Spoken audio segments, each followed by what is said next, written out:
And welcome back to Please Call Me Crazy, our 67th episode. And here I am again, Professor Penn, filling in for Royce White, who is engaged in professional basketball at this time. And he's traveling a lot. He's looking forward to being back with you. He asked me to sit in again.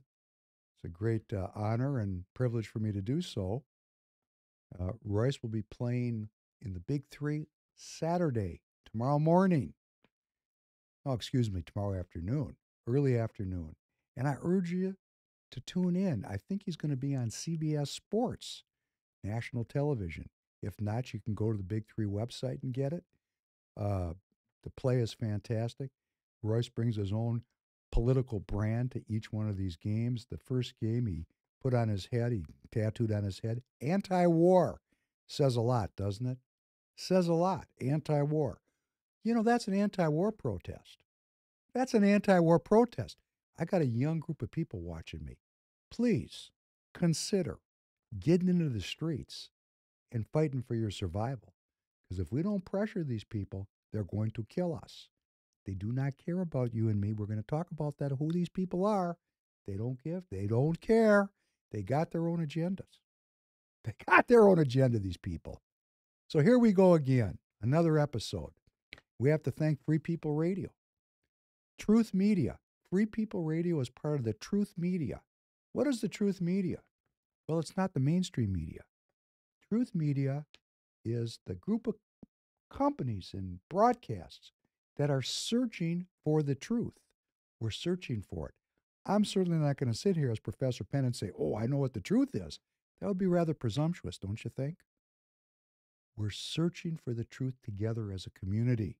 Each one of your opinions matters. I love looking in the live chat. It's fantastic, particularly this audience. This is a tough crowd. Tough crowd. Tough to get respect in this crowd sometimes. But I want to thank the people that are enjoying me, and I want to thank you for joining the Professor Penn podcast. We're all on Free People Radio. There's going to be more of us, more shows, more content, all focused on truth media. Truth media. And then there's the Patriot economy. What's that? It's all the people and businesses that are supporting the truth media. Because if we have the truth media supported by a patriot economy, guess what? We're going to have freedom here in the United States of America. That's a very simple equation. Truth media plus patriot economy equals freedom. So please join me in that. Support our sponsors. There's going to be some new sponsors soon.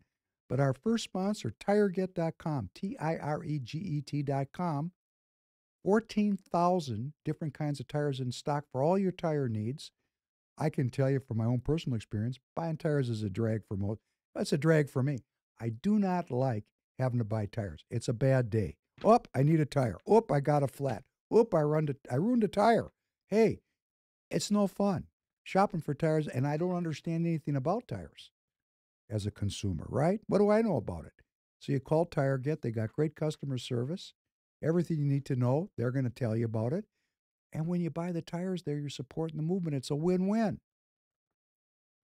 Precinct strategy. I always come back to this. I don't know if Royce does, but I come back to it. Precinctstrategy.com. Why? Because as you know, I'm an officer in the Minnesota Republican Party. Don't hold it against me. I call it the new party. You know, I was just doing the Professor Penn podcast. I was appealing for all the racists and anti-Semites in the party to resign. Go join the Nazi party where you belong. Okay? We're the new party. We're a party of the people. We're a party that is dedicated to human well-being, to your well-being, my well-being. And well-being, hey, guess what? If we can increase our well-being, if it's well with us, hey, we're free. You know, it kind of goes together with freedom, well-being and freedom. Well-being. Think about it this way. You can have well-being if you're in a prison cell. You can. But you take that same person that's well in a prison cell and you set him free, oh, he's going to become president of a country like Nelson Mandela. Think about that one. Started out there with Aretha Franklin. Why do we do that? Well, I'm going to tell you why. I like it. There's no real deep meaning in this. I just think Aretha Franklin is a phenomenal musician, and I just enjoy her music. And I looked for some of her gospel music because we've been talking about prayer. And, that's where she came from. She came out of the gospel community, and boom, you had a little bit of Motown, and she's international and forever. Aretha's going to be around 500 years from now for the aficionados of soul music, which would be me. I won't be here 500 years from now, but Aretha will be. And isn't that cool? And let me just say this. I don't know that I won't be around 500 years from now. And I'm going to tell you why I say it. And I say it to every one of you. We are living in a very unusual moment in the history of the world. Would you agree with me? Can I get an amen in the live chat? I know I can. We are living in a very unusual moment in human history. Now, in moments such as these, miracles occur, strange things happen. You could join the freedom movement, and it is a freedom movement. Get involved, and it may turn out that you, point your finger at yourself, me, might become so important in this movement that they know who you are 500 years from now. Let's think about, we had the Revolutionary War, 1776. We remember a lot of those people. Who were they? Farmers, merchants, drunks, philanderers, criminals. I mean, it was a rogue group, a very rough cast of characters, but now they've all become ensconced in our collective unconscious. Paul Revere. What the hell is Paul Revere? Paul Revere. I mean, there are people that did things that are remembered hundreds of years later because at that moment of history, what was taking place? Because there's a lot of similarities to what's going on right now. There was an empire. An empire. It was called the British Empire. Its business model, slavery, drugs, piracy, was making some of the colonialists unhappy. They said, hey, this business model is not so good for my well being. You people are robbing me. And I don't like this slavery thing either. It's not good for my soul. I think we're pulling out of this deal. We're going to revolt. We're going to throw off the crown and we're going to start our own deal. And they created a set of documents, our founding documents. We hold these truths to be self evident that all men are created equal, that they are endowed by their Creator with certain unalienable rights, that among these are life, liberty, and the pursuit of happiness, that to secure these rights, governments are instituted among men, deriving their just powers from the consent of the governed. It's not a prayer, but it sure could be. What a beautiful phrase. What it's fantastic. It moves me. What part of it moves me the most is I'm endowed by my Creator with certain unalienable rights. The crown can't take it away from me. Up yours. Hey, empire. And this is why today in 1776 have a great deal of similarity. I'm thinking about this. Probably the security state's going to view me as an insurrectionist. No. Sorry. I got these people following me around up here in Minnesota. Ex-military intelligence, which is the same thing as saying military intelligence because there's no X. These are my three antagonists here in the Minnesota Republican Party. I talk about them all the time. And when they're gonna see me, they're gonna be pissed at me but I don't mention their names. I don't care about them as people. I'm not running them down as people. They may be fine people. I don't know them. I just know that their ideas I don't agree with. Like, for example, Mr. We don't do that here. Whose rule is that? Of course we do. We're a new party. Mr. History doesn't matter. Okay, come on. Come on. That's ridiculous. And Mr. We don't need any more Republicans. These guys are all military intelligence, X, right? Or military. And so when I talk like this, I don't want people to think that I'm an insurrectionist. What I'm saying is an idea.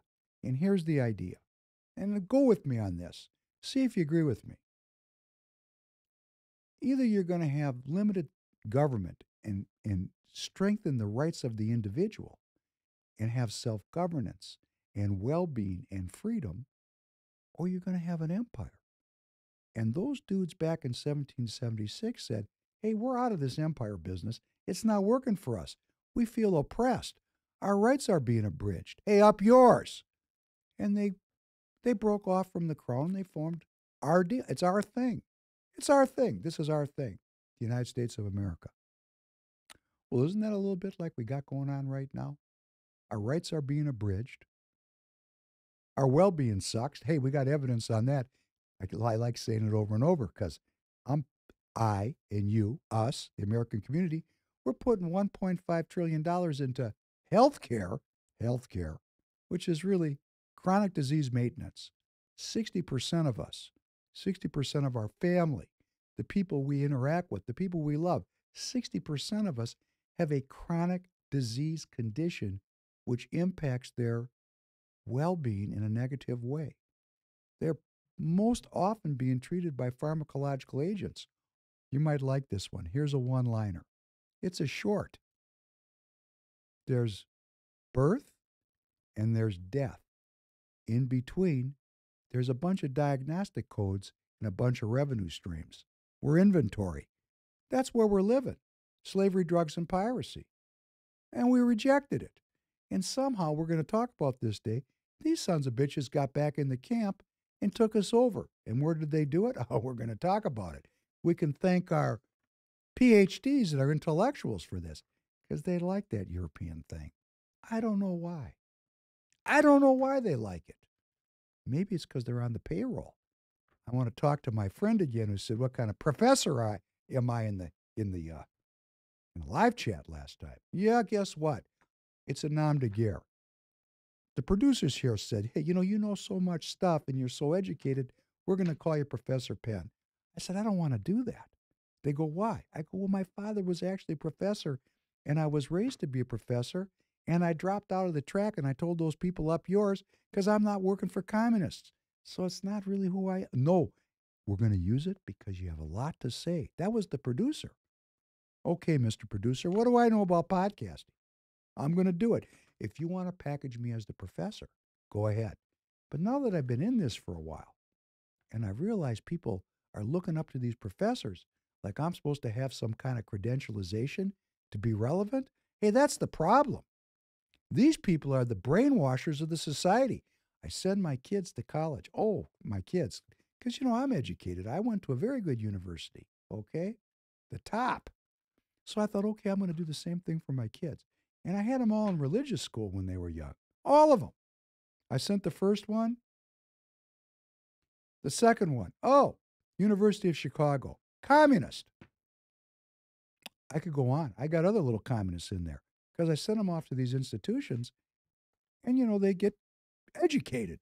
Educated in what? Well, that's going to be the subject of some of what we discussed today. But before we get there, because, all of this ties together. I know all this ties together. I'm just amazed by this. I just want to remind you, I got to go back to this. It's stuck in my craw. What makes me worth listening to is I'm not on anybody's payroll. If I was on someone's payroll and I was proposing to you a set of facts and theories, but I had to go work in the institution the rest of the day, believe me, I couldn't tell you what was really on my mind or I'd get clipped out of the institution. I don't have that problem. I just don't have that problem. I'm an independent agent. One of my friends called me. You're probably going to watch this. He called me from California. He said, "You really need to go teach." He said, "You really are a professor. Why don't you take a position in one of these universities?" I said, "Brother, I'm not doing it. I can't fit in with these people. All it's going to be is a shit show if I show up there and watch them brainwashing kids. I'm going to call them out. It's going to be bad. I don't want to do it. I'd rather talk with you here today and spread this out." I mean, I say this on the Professor Penn podcast. Royce White is a incomparable young political figure. He's got a lot of resistance. People don't want his message to spread. And when I say people, what people do you think that is? It's the people that are in the slavery, drugs, and piracy business, and they don't like him telling, or they don't want him investigating the truth. Let's not call it the truth. That's a little bit presumptuous. But they don't want even any investigation of the truth. So they're making it hard for this audience to grow. But you know how you're going to handle that? You're going to send that Royce White clip or short or that podcast, the one that you love, you're going to send it to everybody you know, and you're going to say, you got to check this young man out. And you know what? He's a professional basketball player. You can go watch him on the Big Three on CBS Sports this Saturday. How cool is that? Never been done. I want you to think, in the history of professional basketball, was there ever a professional politician, professional podcaster that was also a professional athlete at the same time? If you can think of it, put it in a live chat. I'd like to get your update for the next time. I want to talk about some of these people, where they come from, and what the hell they're doing here. I mean, and I know Royce has commented it, but I want to put the Professor Penn imprimatur on it because I have my own view of this thing. I did grow up in that secret society. That would be the academic world. I grew up there.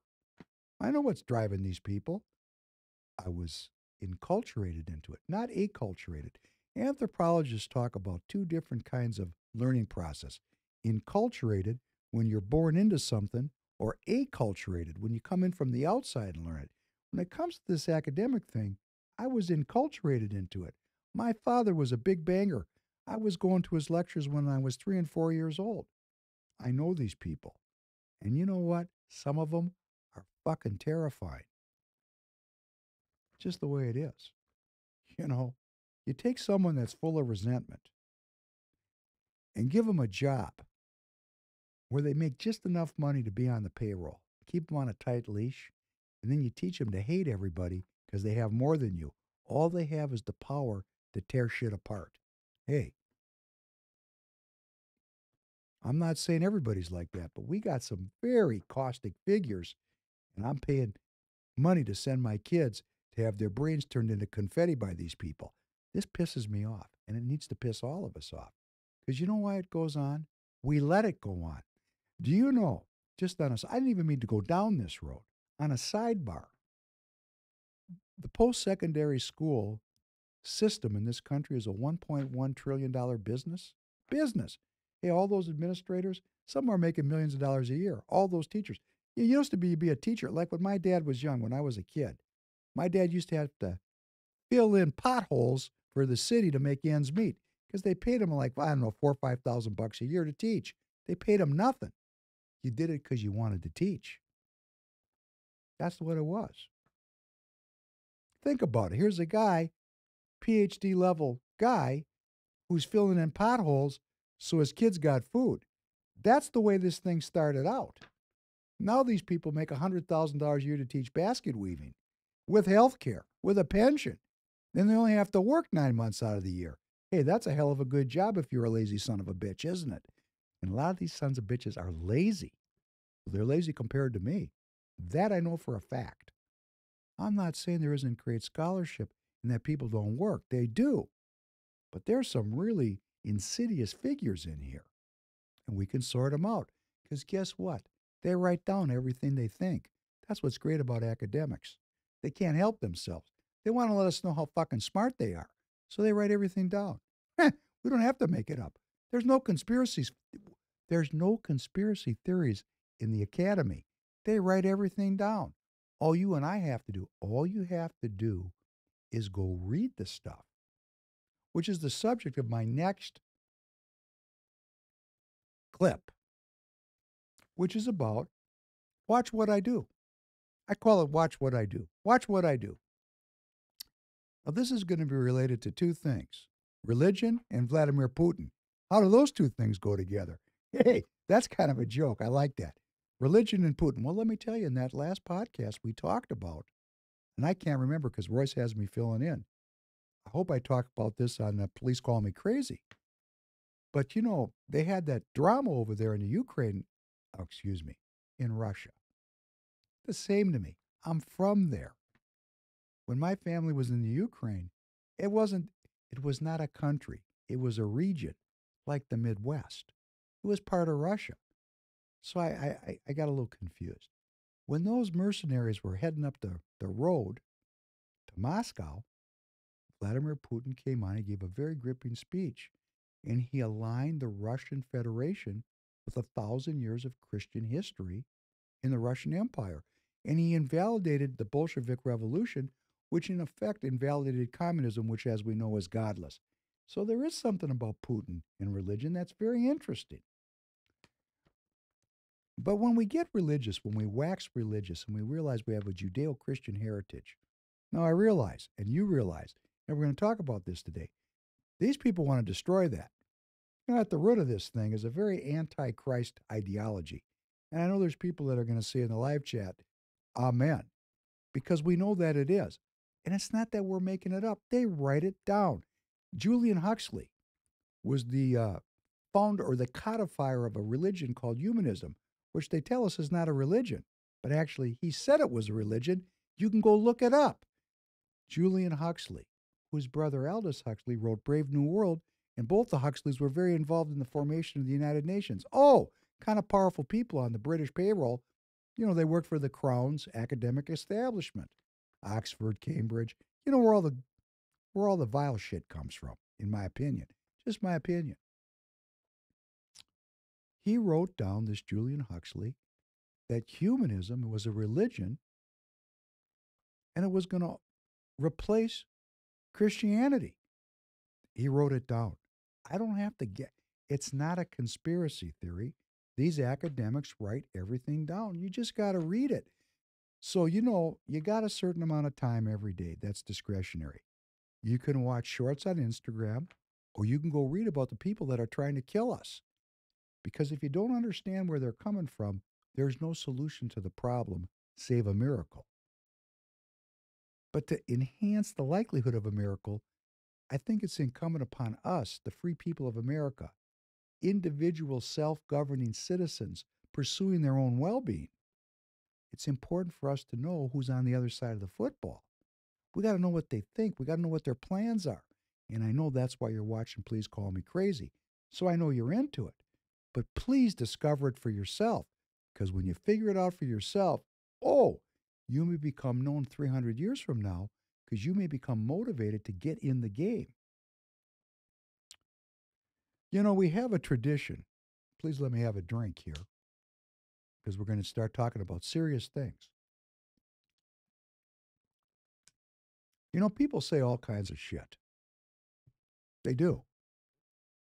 I'm in business. I remember one guy, he's dead now.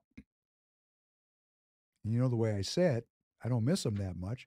I'm not here to judge him right or wrong. I'm not a judge, but he lied to me. And he said to me, I'll take care of it, all of it. And then he took care of none of it. And I had to ask myself, why would you say that to me? I mean, I was stupid to believe you, right? I mean, that's me. Childlike heart. If you tell me something, I'm going to believe you. I just am that way. And I believed him, but he just lied to me wholesale. His words were meaningless. And I looked at what he did, which he did nothing. And that's what we're going to talk about now. There's talking and there's doing. And this is a very religious idea. There's being saved. Okay, that's the New Testament. There's still the Old Testament. These people that were living under the Old Testament, they had a homework assignment every day. We know this. They lived under the law, right? I'll give you an example. My mother's a communist, I think. She's told me she's a communist. She acts like a communist. She looks like a communist. She told me she's a communist. I grew up with her. Oh, yeah, she's a communist. Okay? And everything that goes with it. My dad was a very dashing and debonair dude when he was young, and he met this young communist. In fact, her goal was to be a war correspondent. And he convinced her to marry him. And I think she was very curious about what he thought. Because she noticed he came from a very religious family, but he dropped out. My dad dropped out. He was, I've talked about this a lot, and I can't even remember where, but he was alive during the Holocaust, and he gave up his faith because most of his family was killed. A lot of the people that he knew were killed, and not killed in a very pleasant way, like dying in your bed at night because someone slips you too much Xanax or too much fentanyl, which is not a nice. I mean, there's no nice way to die, but you know that would be preferred than how his grandfather died, which was trussed up by Ukrainians and dragged behind a truck until he passed on. Took about 8 hours. That's torture, right? It screwed him up. He could not understand how a loving God could allow such depravity to take place on such an industrialized and mass basis. So he dropped out. Got his little side locks, they're called payas. Got them. Took his yarmulke off. I don't think he ever ate pork. I mean, some of it he couldn't give up. But he became a secular humanist, and he became a member of the University Society. He met my mom, and my mom's very opinionated. So she said to him, she goes, Misha, do you believe in God? Now, he told me this story.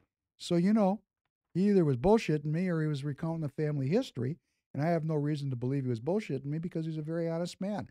I grew up with him, I know. Highly ethical. Some of the secular humanists that came out of the religious tradition right after they gave up the faith, they kept all of the moral imperatives of the faith. What they didn't figure out was, without a faith in God, shit runs downhill in a big rush, a fat hurry. And that's where we ended up here now. We had the Holocaust. We had World War II, which I like to say, the Allies, we won the battle, but we lost the war because the people lost their faith. We gave over to scientific method. And, shit's been running downhill ever since. And he was a smart guy. He knew where my mom was coming from. He knew she was a lefty. He's not that far left as she was. So she asked him, do you believe in God? And my dad was very smart. He gave a very kind of Talmudical answer. He said, watch how I act. That's very good for politics. I'm going to make a transition. That was an anecdote into Putin. Putin says a lot. He writes down a lot too because he's always getting always getting interviewed. So he writes down things. His words are written down. They're transcribed. No one could say that the transcriptions aren't. I mean, you could make we could get it to the point where we can't trust anything. Can't even get up in the morning. But let's just presume that what we're getting in the press, the reports of what he's saying, have some veracity to them. And let's look at what he's saying. Let's look at what he's saying and let's look at what he's doing. Because they portray Putin as an evil dude, right? And he may be. And this whole Prigozhin drama may be the redeployment of the Wagner group into the Belarus, where it's only 45 miles from Kiev instead of 500, which means this could be a giant scam. And just when we least expect it, these mercenaries could come pouring out of the Belarus and take over Kiev in an afternoon. It's possible. We don't know what's going on in the Russian soul. We can't figure it out with logic. We can only feel it with faith. But here's what I know for sure, because I'm watching this and I want to share it with you.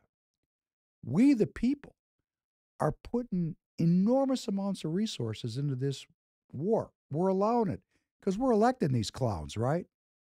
And I'm calling them clowns because I'm anti-war. If you go back and watch the replay of Royce's game this past Sunday, he had anti-war on the side of his head. And this I respect, because this is not a righteous and divine war. This is a war of conquest. That's right. That's what I said. It's a war of conquest. This is about the 5th time there's been a war in Russia or at Russia's border since 1807. And these people are expansionists, right? We just want to kind of get to the truth. 1807, the British attacked Russia in Russia. 1853, the British attacked Russia in Russia. It was called the Crimean War. At the time of the Bolshevik Revolution, Russia was occupied by about 700,000 foreign troops, including the United States. We put 13,000 people in Vladivostok. Hey, we thought it was a party. Sometimes when there's a power vacuum, you can carve it up and steal the resources. But these Russians are tough. They got through that. The Germans attacked 1942. I don't know, 20, 30 million Russians died throwing these bums out of there. And we're going to talk about that too today. All these wars happened inside of Russia. But the Russians are expansionists and Putin's a bad guy. And he may be. He may be. They might be getting ready to take the Ukrainians down. But why would they do that? Putin has been asking for peace for months. He's frozen the front right around the Donbass. Go look at the map. I used to put the map up, but you can take a minute, go to Wikipedia and look up the Donbass. The line of conflict, it's called the LOC, is the western border of where the Russian-speaking people live in that region. And Putin has secured that area, and it's now under Russian control. And they're not going to attack the Ukrainians so far. And the Ukrainians are beating on the Russians trying to break through, and they can't get the job done. They can't, and of course, they're going to blame we don't have enough shells, we need more planes, and we're going to have another round of escalation. That's what's going on now because the Russians have prevented the Ukrainians from making any progress in the long-awaited spring offensive. It was a spring nothing burger is what it was. Nothing happened. And why is nothing happening? Because Putin knows that when the Russian army breaks out and takes the entire Ukraine, it may bring forth a NATO escalation. We could end up in a nuclear war. Or conversely, if the Russians collapse and the Ukrainians start heading for the Russian border, there's nuclear weapons for sure. So Putin, this asshole, this bad dude that everybody says is a bad dude, he's the guy that is preventing nuclear war, in my opinion. And the facts dictate it. Just look at the facts. Just look at the facts. Do your own research. See it for yourself. I'm not saying Putin's a good guy, and I'm not saying I support Putin. I'm saying he's the limit on the ambitions of globalists that are willing to fight a nuclear war to win this conflict. And I have to say something to these people. Up yours. I don't want my kids to die fighting over in the Ukraine. I've said this on the Professor Penn podcast. My Ukraine privileges are suspended. I'm not going back there. They killed half my family there. And I mean the Ukrainians, not the Germans. The Ukrainians working with the Germans. So when Putin says there's neo-Nazis afoot, hey, guess what? There are, and I'm going to show you that today. Now, here's the kind of things Putin has been saying. I'm going to read you a few of his quotes, just so we know what he's saying, because what he's doing mirrors what he's saying. He's not attacking. He's getting in the position to attack, because, we're not letting up the pressure on this dude. Our government, that would be you and me, because we're the government, we've poured what we know of, $250 billion into this deal, and there's 32 other countries putting money and weapons into this deal. This is not cool. We're fighting a war on the in the border of a nuclear superpower. Now, what kind of crazy shit is that? When I was younger, such a thing was unthinkable because nobody wanted to, rattle the nuclear saber. We're going to keep that in its scabbard.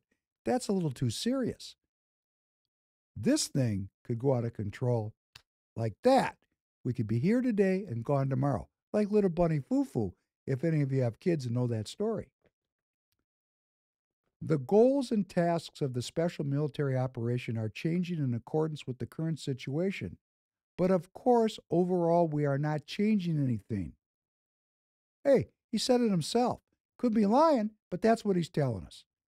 Now, what's going to happen is if they blow out the whole Ukraine, they're going to say it was always on his mind to do it. But that's not true. They've been sitting on this line of conflict for months asking for negotiations and a settlement of this conflict.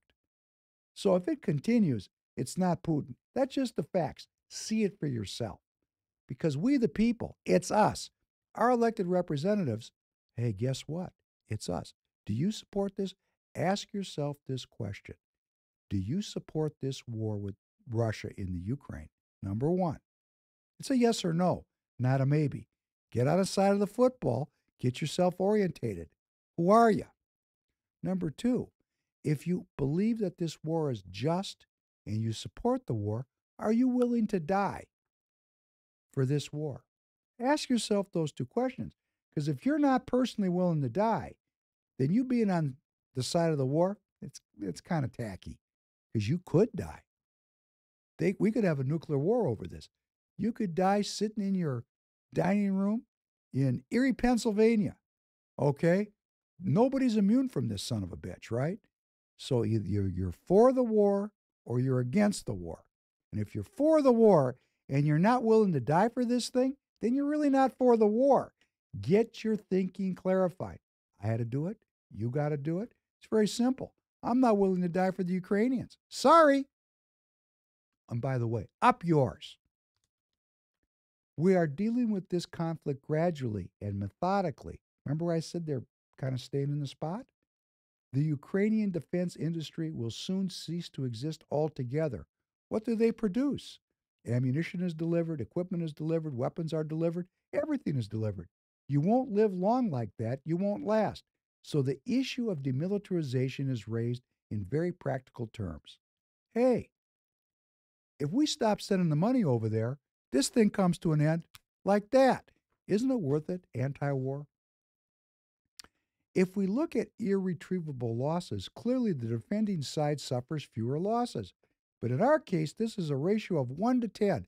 In other words, for every Russian soldier that's dying, 10 Ukrainians are going down. Hey, you don't last long like that.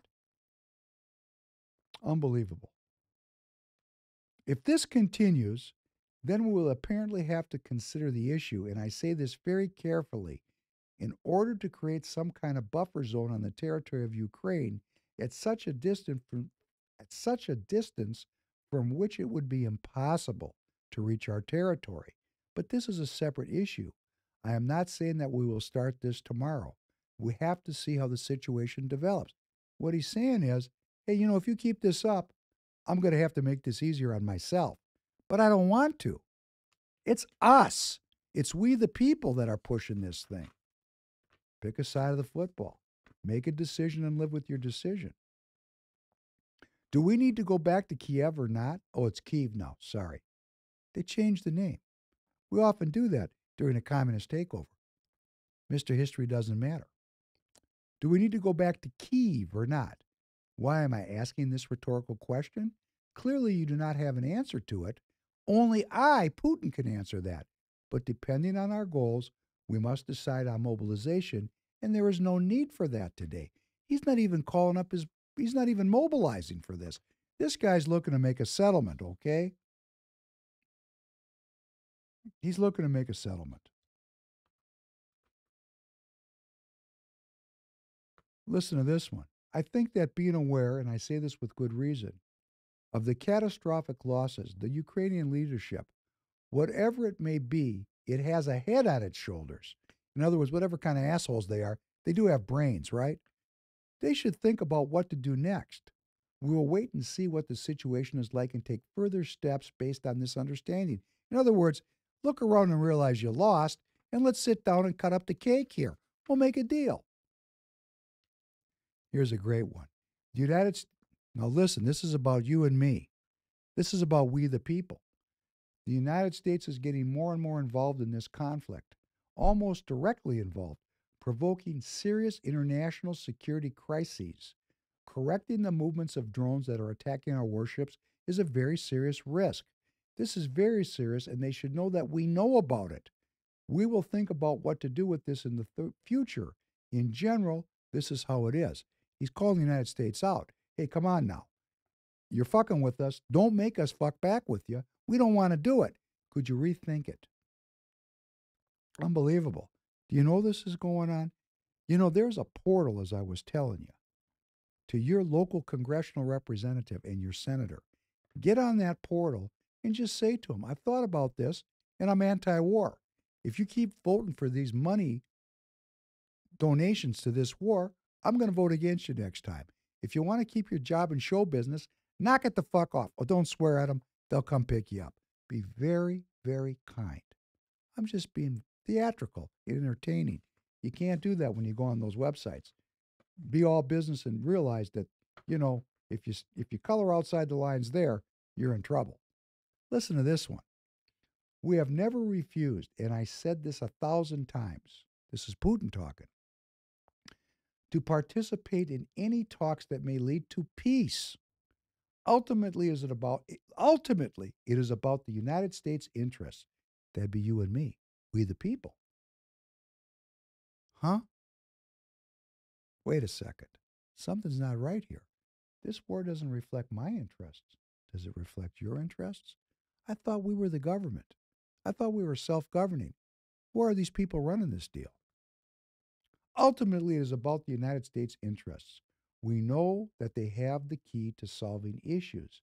If they, the United States, generally want to end today's conflict via negotiations, they only need to make one decision, which is to stop supplying weapons and equipment. That's it. Ukraine itself does not manufacture anything. Tomorrow, they will want to hold talks that are not formal but substantive, and not to confront us with ultimatums, but to return to what was agreed upon, say, in Istanbul. There was already an agreement for peace. You know who made that go away? Oh, that'd be us, we the people. Oh, now we're getting down to the nut cutting. F 16s, nuclear capable F 16s. Hey, if you're prone to stay up at night worrying about shit, hey, I'm going to give you one to worry about. Because this one is going to keep you up at night if you have feelings. The F 16s will be burning too if they're sent to Ukraine. No doubt about it. But if they are located at air bases outside the Ukraine and are used in hostilities, we will have to think about how and where we can hit these resources that are used against us in the hostilities. There is a serious danger of NATO's further involvement in this armed conflict. Oh, think about that one when you're drifting off tonight. And you know what? You may find yourself attached to the ceiling like a cat. This is really dangerous now. They're putting nuclear capable F 16s in theater, and if they attack Russia from outside the Ukraine, like they fly in from Germany or Poland, Putin's saying, hey, I'm gonna blow those planes up. Okay, that's World War III now. Could start tomorrow. Did you know that? The only thing not starting World War III tomorrow, the only line against this seems to me to be Putin. That's just my opinion. That's Professor Penn's opinion. Please go look it up for yourself. See if we agree. It's unbelievable. Unbelievable. This is Putin's words. This is what Putin is saying. He's saying he wants to negotiate a peace, and he's saying that the United States is the one that's pushing war. And I agree with them. Now, that's not what you get on CNN. No, you don't get that on CNN. You just don't. You just don't. President Putin believes that the odds favor at least freezing the line of conflict through a ceasefire, if not outright ending the conflict by reviving last year's now defunct draft treaty with Ukraine, albeit with amendments reflecting the new ground reality of Kiev having lost 4 more regions. There's even the chance that a creative diplomatic legal solution can be found for making the line of conflict the new international border without violating the Russian Constitution's prohibition on ceding territory. I mean, this thing is fantastic. We could get out of this tomorrow if we had leadership that wanted to. Oh, but wait a second. I'm a white supremacist, aren't I? A Jewish guy, a white supremacist. They're going to spare no words to paint this movement and this audience into a corner as insurrectionists, as white supremacists, as white Christo nationalists, even though a lot of people watching, I assume, are black. I mean, this is the worst kind of propaganda. The worst. The worst. So let's not label anybody, and let's just get involved and make our will fight. Go to the precinctstrategy.com. Get in the game. Learn how to pray. Learn how to pray. Use your prayer. Write a check. Talk to your friends. Send out Royce's podcast everywhere. Let's get going and get this movement really blown up big time. Oh, that's the wrong word. Blown up big time. Let's increase the size of the movement so we don't get blown up. How's that sound? It's a little bit more accurate. Now, Putin is a noble savage, okay? He's an educated man. I talked about this previously. He's educated. Educated. Secret society graduate. He's a spy. You don't get any more secret society than that. We talked about it. A piano player, a judoka, a lawyer. This guy's highly accomplished. But he has ideas in his heart and his mind that he's willing to die for. And how do we know it? We saw it in that speech. That man stood there. Maybe he knew what was going on, but let's just presume it was a coup. And if it was a coup, that guy's cool under fire. That kind of skill comes with a lot of practice. Let's listen to what he has to say. There's some subtitles here. I just want you to listen to the settledness of his voice, and I'm going to summarize what he's saying for those of you that are listening and don't have a video feed. Please, let's play this first one. Putin tells Oliver Stone about his NATO concerns from 6 years ago. 6 years ago. Please. President Vladimir Putin has warned that Russia could take countermeasures if it felt threatened by NATO. Putin issued the warning in an interview with US filmmaker Oliver Stone for the Igor Lapatanak-directed documentary Ukraine on Fire. It's a film that's described as revealing the historical premise of the ongoing Ukrainian crisis, its current political backstage, and its dangerous potential for the world. Oliver Stone is credited as executive producer and having conducted interviews. In the documentary, which was broadcast on Russian television on Monday, the president told Stone that Russia was worried about NATO's expansion. Очень тяжелая, потому что сама по себе база ничего не значит. Но вот чтобы я хотел отметить один нюанс. Почему мы так остро реагируем на расширение НАТО? Нас беспокоит практика принятия решений. We're concerned with its decision-making process. He knows how the decisions are made. As soon as a country becomes a member of NATO, it can't resist the pressure of the United States. As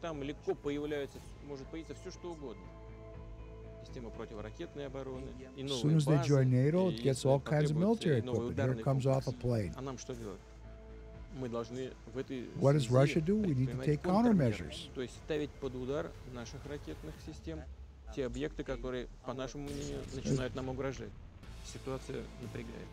On Monday, Russia confirmed it had deployed state-of-the-art anti-ship missiles in the nation's westernmost region on the Baltic Sea. They'll be on duty in the Kaliningrad enclave that borders NATO members Poland and Lithuania.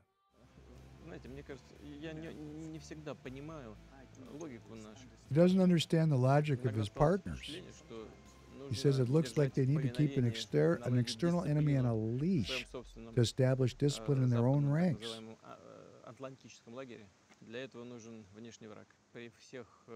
And Iran doesn't live up to it. It's not a big enough threat. Isn't that interesting? I said that for years. You know, we were devoting all these resources to the war on terror. The war on terror. I used to say to myself, knowing something about this whole situation, you know, they're not going to be able to get good military budgets killing guys riding around in the back of Datsun pickup trucks with, 50 cals mounted on there. That does not bring about a big military budget, right? And they found a new antagonist, which was Russia, which Russia was always there. That's what Putin is saying. He's a noble savage. He's educated. He loves his country, willing to die for his country. And what he's saying is his antagonism is aimed at the United States because he says the United States is organizing everything. But as I'm going to, say to you soon and, kind of go through it, I don't think it's as simple as the United States. I think it's a Western intellectual tradition that comes out of the academies, that comes out of the universities, where our elite institutions have been occupied ideologically by a European intellectual tradition, which is as foreign from the Constitution as communism is. Oh, it is communism. Excuse me. Where did it come from? I want to just touch on it briefly, and I'm sure Royce has talked about it. But I think this is a lot more complicated. I think Putin's given us the cliff notes. He's not going into how all this thinking and ideology was generated. He's just cutting it right down to the bottom line. The weapons and the money are coming from the United States. We're the ones that are fun. We the people. This is our war. And he said that 6 years ago before any of these problems became so deadly.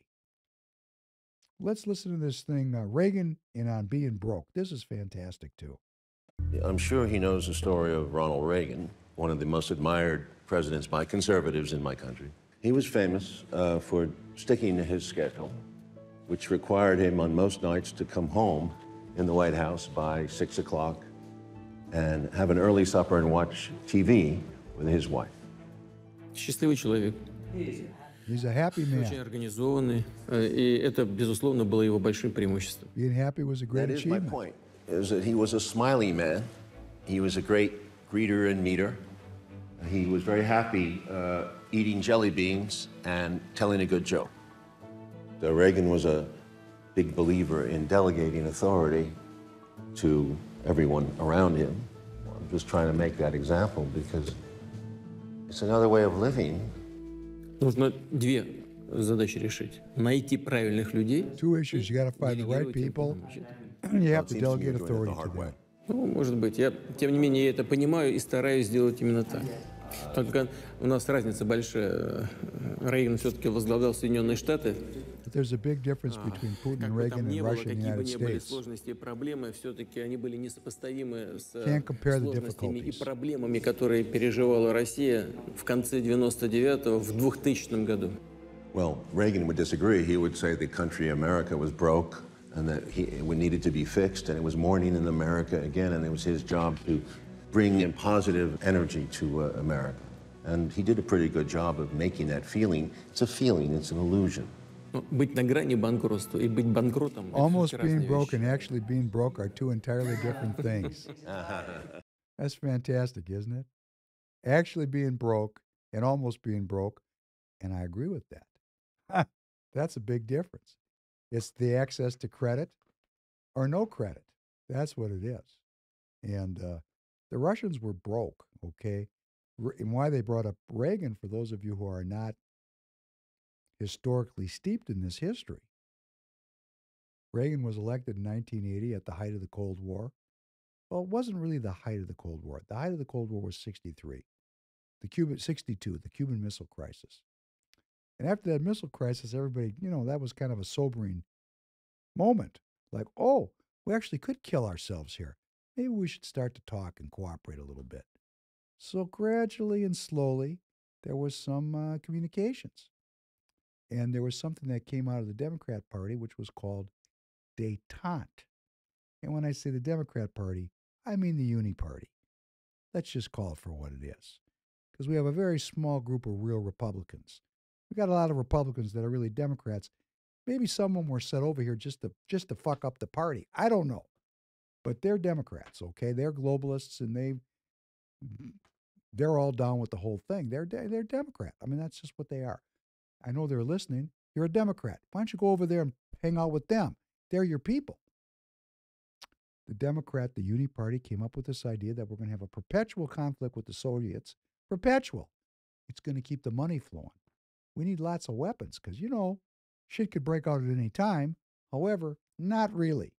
The thing was pretty locked down. Everybody was really getting along with each other. The conflict was a little bit full conflict. Every once in a while, they'd jack up some proxy war just to use up the weapons. And I'm going to tell you how this works, and it applies to this Ukraine thing too. If you're in the weapons business, think about this. It's like any other business. If you're over inventoried, you got to lay people off because you got too much inventory. So if you're in the weapons business, what do? You kill a bunch of poor people to use up the inventory. That's our business model. Where did we get it? The crown. Slavery, drugs, piracy. That's the piracy part of it. War. I want you to think about what a shitty business model you and I are involved in. The best, highest expression of our American technology and ingenuity is killing people. Right off the bat, I have a problem with that. And I hope you do too. Okay? But that's our high point. And we got all these companies that are in the military-industrial complex, and they're churning out weapons. And you know what happens if the warehouses get filled up? Time for a war, because there's no replenishment contracts unless we got to run out of inventory. That's the business model. That is really sick. That's why we got 60% of the people have chronic conditions, because the root business model is sick. Okay, that spreads out. Okay, one could say it's karma if they wanted to. I'm not going to make that claim, but there are people that are watching me that are going to get what I'm saying. So Reagan, for those of you who are not up on this period of time, he looked at this détente, kind of came from Henry Kissinger, his group. Let's keep everybody at a perpetual state of almost war with no possibility of war. We got the best of both worlds. We got the military industrial complex chugging along, getting a lot of money, and every once in a while we pop off a proxy war to use up the inventory. But we also can have a peacetime economy because we're really not at war. It's guns and butter at the same time. Oh, they like this idea. It's the best of both worlds. Kissinger, real politic. And he, that was from the Council on Foreign Relations. It's a whole thing we can't get into. Reagan was an outsider. He was in deep conflict with this thinking. He looked at it very simply. He was also a noble savage. Ronnie, he wasn't kidding around, man. This guy, he just said, Russia's an evil empire. It's got to go. And he put the whole machinery of the West in antagonism to this concept of detente. He intended to take the Soviet Union down. He wanted to break it. He just wanted to break it. He was a very simple man. He was a savage, like Putin's a savage, like those of us who have faith and who have things that we believe in that are more important than our individual lives. Savages. And he went for it, and guess what happened? The Soviet Union came apart like a cheap suit. He put so much economic and military pressure on that Soviet empire that it just fell apart. And it did not fall apart without war and lots of resources being expended. They were beaten in the Cold War. Never went hot. So what Putin was saying is, hey, you know what? You guys beat us. You made us poor. You broke us. Being very honest about it. I want you to think about this. This guy's a KGB agent, and all we ever hear is, he's a liar. We can't trust a word he says. But in the last 2 podcasts that I've done with you as a community, I showed that Putin came out and said that Russia's a 1,000-year empire or country, empire, it's an empire, that is embracing its Christian traditions and rejecting the godless communism. And he even said it was a stab in the back of the Russian people. He said that, okay? He said it. And now he's saying, hey, you guys won. You broke us. I mean, is this guy really lying all the time? I know he's capable of lying. He's a secret agent, after all. He's a politician. Come on. But, let's not discredit everything he says. Let's look at everything he says and see how he acts. That was my point at the beginning. There's talking and there's doing. There's talking and then there's doing. Right now, what he's doing is he's got his military frozen across a line of conflict that demarcates the Russian-speaking east of the Ukraine from the Ukrainian-speaking west. And he's saying, can we cut a deal? Can we please cut a deal? Can we have peace? Can peace break out? So I'm asking you to make a decision, and I'm asking you to put the people around you on record. Do you think we should have peace or war over the Ukraine? We need to talk about this. This war is going on, and hey, what are we doing? Watching shorts and jacking off, as Royce likes to say, because there's no protest. I mean, this should be, where is the protest? Young people. If you're looking at me old, I'm not lecturing you. I'm not. I'm just trying to rekindle the spirit of resistance to something that could kill us. I mean, I was quite advanced in age during the Vietnam War. Here's an admission. We didn't want to go to the Vietnam War because we didn't want to get killed. We were too young to have articulated anything else. It was a shitty war. 50, 60, 70,000 Americans died there, and there didn't seem to be any reason to it. But basically, we were just scared. I was too young to go. As a matter of fact, I was too young. So I never had to confront being drafted. But that anti-war movement, there was a lot of people just didn't want to get killed. But there was a lot of people also who said, what the hell are we doing over there? As Muhammad Ali said. Now there's a timeless figure, a hero. What'd the Viet Cong ever do to me? Hey, Muhammad Ali. Look it up. You can find it online just like that if you look for it. Okay? He was talking about racism, and the Viet Cong, there's no Viet Cong ever called me a ... I'll let Royce flesh that in. He can go places I can't.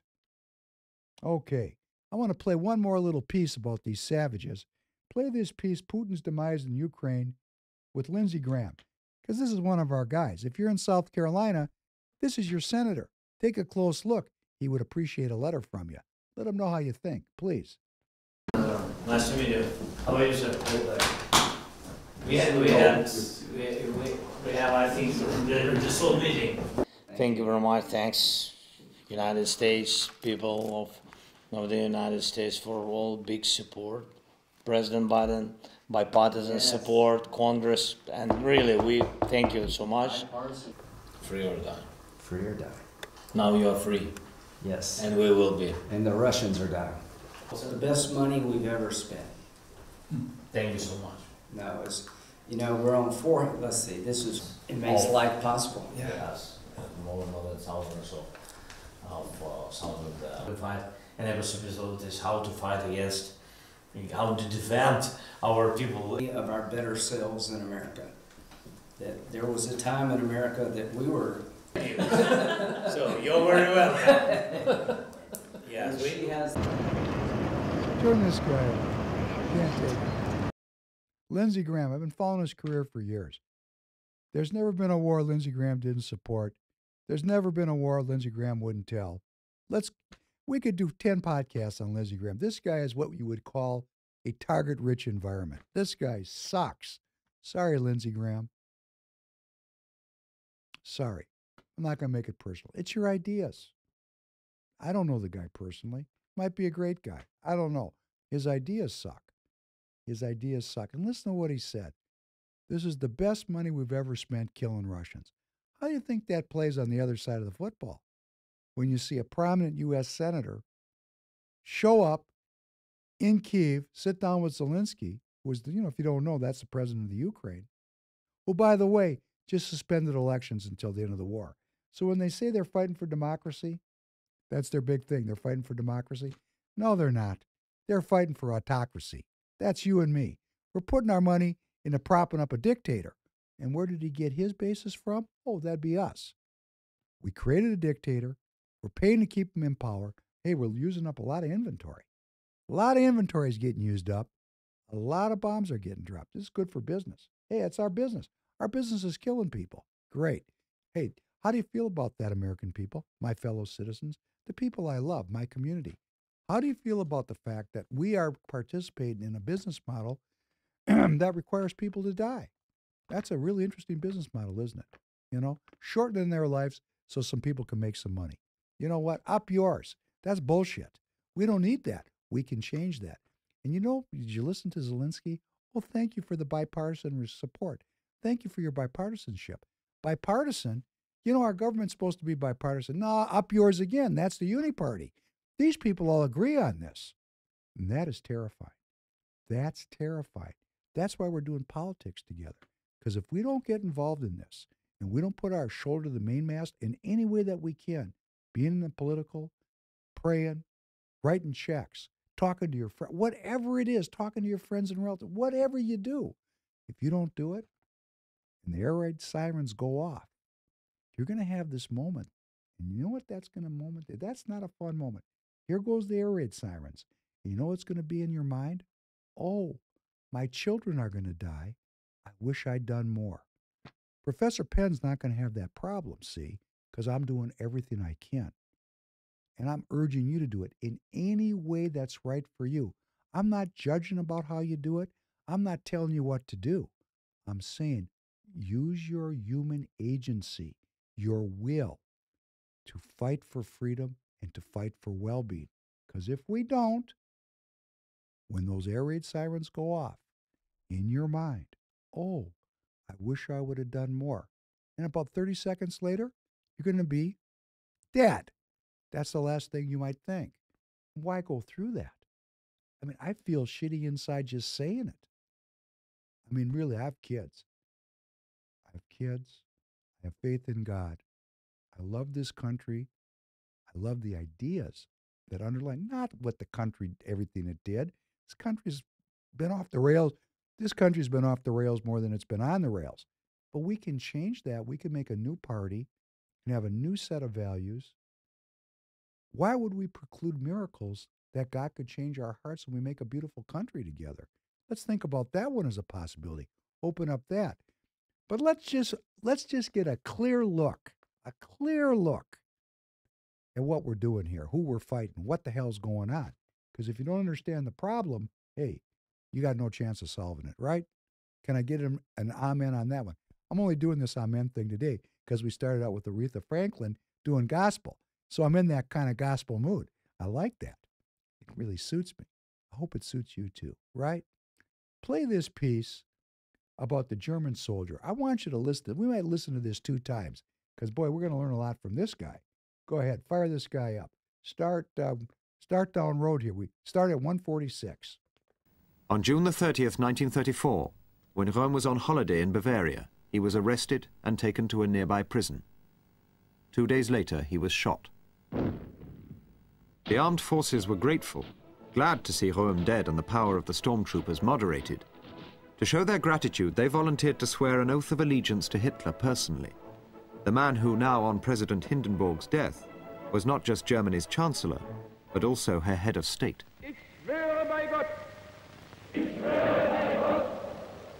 diesen heiligen Eid, I swear by God this holy oath dass ich dem Führer to the Führer, des Deutschen the Reiches Führer of the und Volkes, German Reich and the German people, Adolf Hitler, Adolf Hitler. dem Ober... Somebody was reading and we had to lift our arm and at the very end say, that's my oath. And how seriously did you and your colleagues take this oath? Very serious. I mean, a soldier, this accompanied my whole life till the very end. I mean, oath is oath. There's no doubt that I can't break the oath, or otherwise I would commit suicide if I planned something else. But this is very serious, the oath for a soldier. Did everybody get this? I'm probably going to have to play it again. As a matter of fact, Tanner, let's just take one pass about this unrepentant Nazi who said he's going to keep this oath until he dies.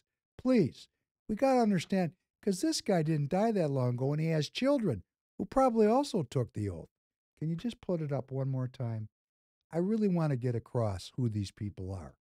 On June the 30th, 1934, when Röhm was on holiday in Bavaria, he was arrested and taken to a nearby prison. 2 days later, he was shot. The armed forces were grateful, glad to see Röhm dead and the power of the stormtroopers moderated. To show their gratitude, they volunteered to swear an oath of allegiance to Hitler personally. The man who now, on President Hindenburg's death, was not just Germany's chancellor, but also her head of state. Ich schwöre bei Gott, diesen heiligen Eid, dass ich dem Führer des Deutschen Reiches und Volkes, Adolf Hitler, dem Ober... Somebody was reading and we had to lift our arm and at the very end say, that's my oath. And how seriously did you and your colleagues take this oath? Very serious. I mean, a soldier, this accompanied my whole life till the very end. I mean, oath is oath. There's no doubt that I can't break the oath, or otherwise I would commit suicide if I planned something else. But this is very serious, the oath for a soldier. Oh, isn't it great when they tell you what they think? You know, conspiracy facts. You don't have to look very far. This was just on YouTube. This son of a bitch tells you he took the oath to Nazism and he's keeping it till he dies. And if he buries that oath, he's going to commit suicide, which I'd have to say might be doing us all a favor. And I want you to know what happened here, okay? This Nazism thing just didn't pop up out of nowhere. I'm not very funny again today. Please forgive me. You know what? if I get to do this again, I'm going to come back in a better mood. This shit's so serious. It's hard not to get really down. Did you hear this oath? This oath, this man said, it's till death. Death do us part. You know, come on now. Do you know how many people took this oath? Like a whole fucking country took this oath. Okay? And where did this come from? It didn't pop up out of nowhere. And let me just tell you, Nazism, that's a political strategy. See, this is where you hang people at the end of the war and you never get down to what the hell's really going on. Socialism, it's a political strategy. Like republicanism, it's a political strategy. Let's talk about what the difference is here. Nazism, liberalism, communism, and socialism. The isms, right? The isms. They're all on one side of the football. And let me tell you what unites all those isms. The human intellect. All those isms have one thing in common. They operationalize the ascendancy of the human intellect, or what they would call the post-Enlightenment period. There's some good branding, the Enlightenment. In other words, faith in God was the Dark Ages. I wonder who got on that messaging. That's a smart son of a bitch that did that messaging, right? On the other side of the football are certain unalienable rights granted by a creator. So we got this side is about the creator, and this side's about man's intellect. This is kind of biblical if you think about it. It's been prophesied.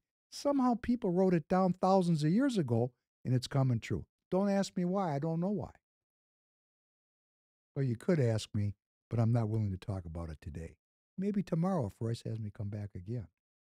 So you have all these ideologies, communism, socialism, liberalism, like here in this country, liberals. So liberal of them. And, Nazism. They're all the same. And this guy's telling you that when you make an oath to these isms, hey, it's till death do us part. And guess what our government did? We went over, we the people, and there's a lot of argument about this, right? Because really, the Russians probably were the biggest force in breaking the Nazis. Not probably, they were. I don't want to break it to you. We had our part to play, but it was the supporting actor. The star was the Russian people. We were the supporting actor. We would have gotten an Academy Award for that role, mind you. I'm not saying we didn't do great work, but we were not the star. The star was the Russians. In Europe. Now, in the Pacific Theater, the United States was the star, and the Chinese get the Academy Award for supporting actor, and they get it posthumously. Posthumously. Difficult word. I'll practice it. What does that mean? They're going to get it after they died. Because, man, the Japanese slaughtered the shit out of the Chinese. Another story we don't know much about. So these Russians came. They broke the Nazis. We the United States, we the people came, invaded on D-Day, and then the Nazi regime fell. It fell. It fell. It fell. It was total war, as I said. The Russians weren't taking prisoners. Hey, the Americans weren't taking prisoners.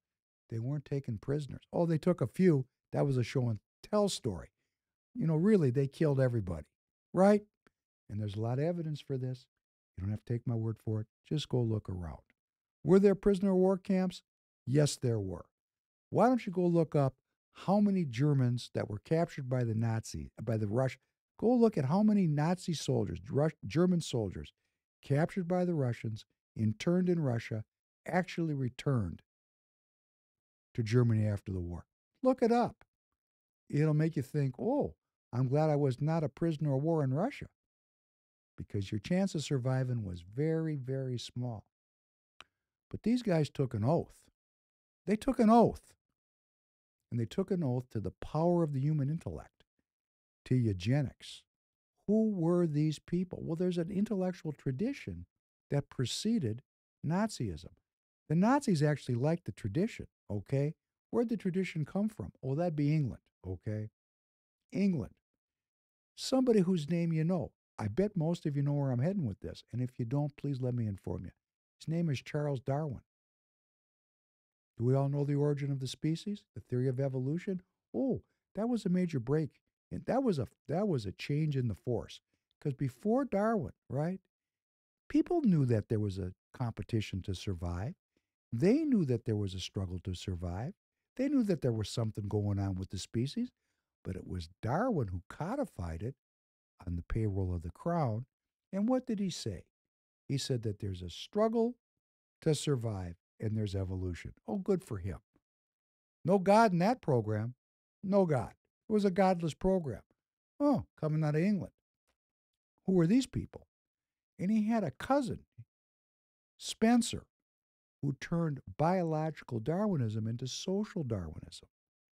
And he said that cultures compete, just like species, just like members of a species. And guess what happened when he made that move? He justified colonialism, which was a big deal for the British because they were all over the world with their empire in the 1880s. What they wanted was cover for their business model: slavery, drugs, piracy. So they actually paid people to come up with theories that justified, if I'm strong enough to take you for a slave, that's really good because that's eugenics. We're making the human species stronger and better through war, through piracy, through slavery. Hey, if I'm strong enough to make you my slave, that's the natural way. Of course, slavery is reasonable. They actually came up with a scientific theory that justified their business model of conquest and piracy. Sons of bitches, okay? So when people start telling me about how great these educational, my kids going to these universities, how great it is there, do you know what we did? And I'm going to continue this. We're going to go on two tracks here: this oath and these sons of bitches that led to the oath. Do you know there was a guy named Galton, and he was a contemporary with Darwin and Spencer, another British intellectual. And guess what he did? He became a master mason, and he operationalized this idea of social Darwinism into a political philosophy called eugenics, which is if there's a competition amongst members of a species to procreate and survive, and that pressure leads to natural selection, or amongst cultures, why don't we just help it along as human beings? Forget this God idea. That shit's too slow. We don't have control over it. Remember I said about praying you have to give over? Thy will be done? They didn't like that. No, no, no, no, no, no, no. They wanted to be the boss. So guess what they came up with? Positive eugenics and negative eugenics. The positive eugenics is we're going to have breeding programs to strengthen and increase and enhance the well-being of the human species. Okay. And what's the little cousin of that idea? That'd be called genocide. Let's clip out all the undesirables. Came right out of this British intellectual tradition. And these sons of bitches spread out everywhere. They populated all of our universities. I go into it in great detail in the Professor Penn podcast.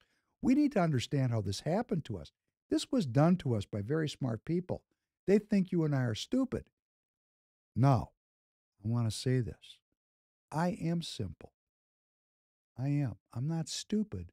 I'm simple. I have the power of my faith. I have the power of my noble savagery, okay? I have the power of my faith and my prayer. And that pisses them off. They don't want any people hanging around that have miracles happening around them because that invalidates their fucking program, right? Because they think they're the miracle. They think science is the miracle. They're out to overthrow our Judeo-Christian heritage. Okay, great. Now we know who they are. Please go to my previous podcast. It's in great detail. I take you through it chapter and verse. And then we get up to this Nazi period. We had this British intellectual tradition. It spread out all over the world. We loved it in America. Check out Henry Ford, who he was. Or, the Carnegie Foundation, or the Rockefellers.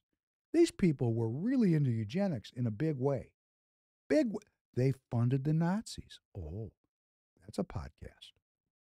But the Nazis, see, now that was the street thugs. The Nazis were the Antifa for these high-level eugenicists. They cut them loose. They funded them.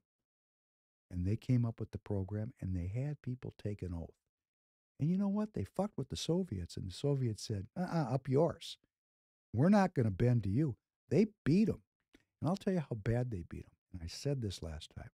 They killed all the prisoners and they raped all the women. They beat these Germans so bad that the Germans submitted. I mean, they submitted all the way. They became not Germans anymore. They beat these people on the ground like a fence post. And why shouldn't they? The Germans attacked their country and killed tens of millions of Russians. And that is the background of why the current regime, the Russian Federation leadership, Putin, is so sensitive about NATO being on its border. Because this is not that long ago. They remember this shit. You might not, because you went to a school where they taught you some kind of fairy tale, okay? And they taught me the same fairy tales too. But I wasn't buying it because my father was as an academic researcher, and he taught me to think critically. And I'm trying to share that with you. And I'm certainly not trying to put anybody down, because we're all waking up in our own pace and our own way. But they took this oath, and he said, I'm keeping that oath till I die. And he was an old man then, which what he's telling me is he's a fucking Nazi, and we're interviewing him. He's advertising. He's advertising Nazism. And what did we do, we the people, after World War II? Our security state. Alan Dulles, look him up. They had a little thing called Operation Paperclip. I bet Royce has talked about it. But the depth of this really has to be appreciated. Our government, that would be us, we the people we put in power, because we're not paying attention, because we're living our lives. And while we're living our lives, you know what these motherfuckers did? They imported Nazism into the United States. You know, it was already here, okay? Intellectually it was here. But they brought the actual Nazis over, the guys that took the oath. The guys that said, I'm keeping that oath till the day I die. Oh, they made them in charge of NASA, for example.